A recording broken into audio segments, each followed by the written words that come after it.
Yeah, there you go. And I mean, what was kind of like when you finally saw the film? You know, obviously you guys are shooting your parts, and you're seeing the amazing set designs and all of these insane shooting contraptions, but you're not seeing all the other stuff he's shooting necessarily, the Don Man stuff and all that stuff. You're not necessarily on set for that. So when you finally see the film in the theater as it's meant to be seen, what's your impression? It blew my mind. I mean, I don't remember. Did you go to Russians, Gary? I saw a lot of Russians. I didn't see any. I used to sit with Stanley and drink wine on Friday. Wow. We'd eat steak and drink wine and talk. He knew, because I had been a painter and all that, yeah. He kind of allowed me to watch. We bring a different persona. And I can prove that because when you hear the music of Blue Danube, what's the first thing you think of? Well, someone who's never seen Space Odyssey would probably think of Vienna or a river. And someone who's seen our film probably, most likely, will think of space. Which one of those two people is correct? They're both correct, because our film is filled with metaphor. And Stanley said that 2001: A Space Odyssey is a visual symphony. Yeah. Just like you guys might be interested. Yeah. We're getting right into it. I do want to ask, I mean, you know,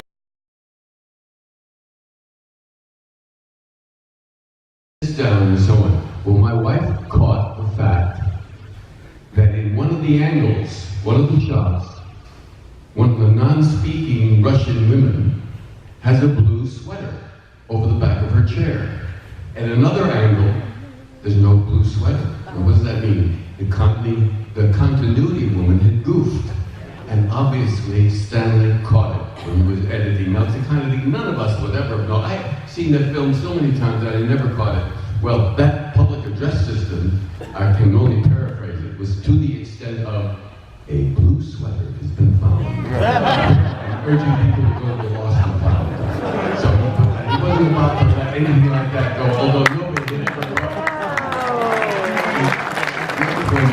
And this is just a bit of show-off on my part, but there was a scene in which I had to communicate with Mission Control regarding this part that may or may not go bad on the ship that both of us go out after. Anyway, it was the dialogue was technological gobbledygook to me. It was like learning a foreign language. It was really hard to memorize. So for weeks, and there was little dialogue in this film, so it wasn't like we had a lot of dialogue to worry about. For weeks I went over and over and over again, and we shot it. Well, Stanley decided in editing that it was redundant. It was too much like another scene where Mission Control speaks to us. So he cut it, he didn't use it. But to this day, I'll go to my grave, because I will never forget the speech. It went like this. I'll do it quickly. Mission Control, this is X-Ray Delta 1. At 19020 on board Fall Prediction Center, and our 90000 computer showed Alpha Echo 35 unit as possible pay within 48 hours. Request check your in-ship system simulator. Also confirm your approval. Our plan to go EVA and replace Alpha Echo 35 unit prior to failure. Mission Control, this is X-Ray Delta 1, transmission concluded.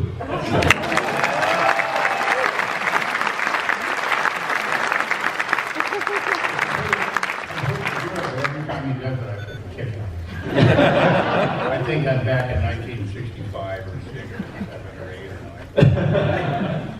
It's the 60s, it all works together. I wanted to just say one thing before we go on. Yeah? I see some Star Trek types right here.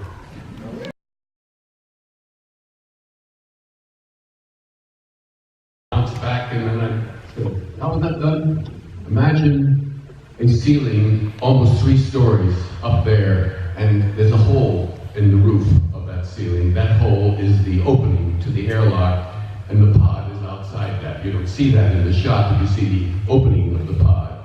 Parallel to that is a platform, on which I'm standing ready to dive head first toward the camera, which is on the floor 3 stories below. Wow. And I couldn't use a stuntman because, if you remember, I've forgotten my helmet, so it's got to be my face.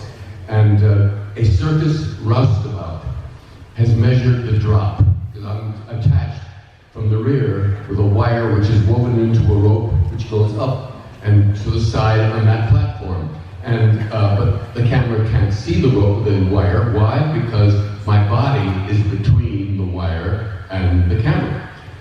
He measured the drop, he measured it several times, and at each point he wove a huge knot, and he had very heavy gloves.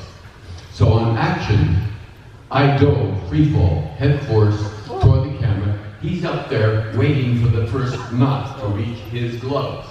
When it reaches his gloves, he jumps off and goes hurtling to the ground. I go hurtling back. It was a block and tackle effect. So I went hurtling back up to the ceiling and grabbed, oh no, then he let go again. He's down there waiting for the second knot, which means I went hurtling back toward the camera again. And finally, I grabbed the mechanism that allows the oxygen, but that's how that